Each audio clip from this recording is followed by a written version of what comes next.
Internet memes are always fun, until they get stale, which is around a week or so, and the "how do I shot web" one has rarely been more appropriate. I consider myself reasonably good at video games. I'm no expert, but, well, when you own well over 2,000 retro games, including more than 1,000 Game Boy ones, you do learn a handful of skills that should theoretically be transferable between platforms and genres. But damn me, I can't figure out the controls in The Amazing Spider-Man. I think I figured out how to shot web. Pressing A to jump and then pressing A again in mid-air allows you to swing on the webs, but it doesn't always work. I think you need to be close to the top of the screen. In the comics, Spider-Man can shoot seemingly indefinitely long ropes, but here it appears the extra couple of feet makes all the difference. Sometimes it happens when you don't mean for it to.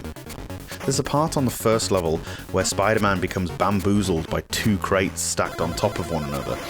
You can jump at that thing all you want, but he won't get past it. You need to sort of walk backwards and jump at an angle to encourage the guy to shoot his ropes up somehow. It takes ages.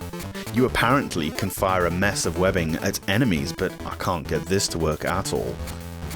You can't run and attack at the same time, apart from this hard-to-use jump kick, meaning level progression is very much a stop-start affair. There's a straight punch and a crouching kick thing, but honestly, for a lot of the horizontal stages, you're better off jumping over as many enemies as you can, because you'll just take too much damage otherwise.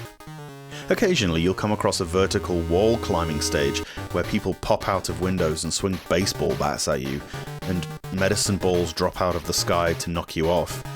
Well, they don't actually knock you off. Spider-Man clings on as long as he has some health left. Don't press anything on this stage though, because this will cause Peter Parker to let go of the wall and fall to his death. It baffles me why somebody would go to the trouble of programming in a suicide button.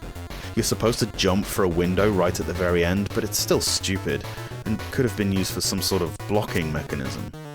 Also, the attack button on this stage doesn't really work properly, so don't bother trying. A nice looking game that sounds pretty decent as well, and has some nice storyline and intermission cutscenes for each stage. However, the audio-visual presentation of a game was rarely LJN's downfall. The reason that games involving these guys so often have that notoriety for being bad is because the control systems don't work how they're supposed to. You can look in the manual if you like, but it doesn't help. The devs couldn't even explain how to play their own game, and sadly it renders The Amazing Spider-Man about as entertaining as a Spider-Man thread on 4chan.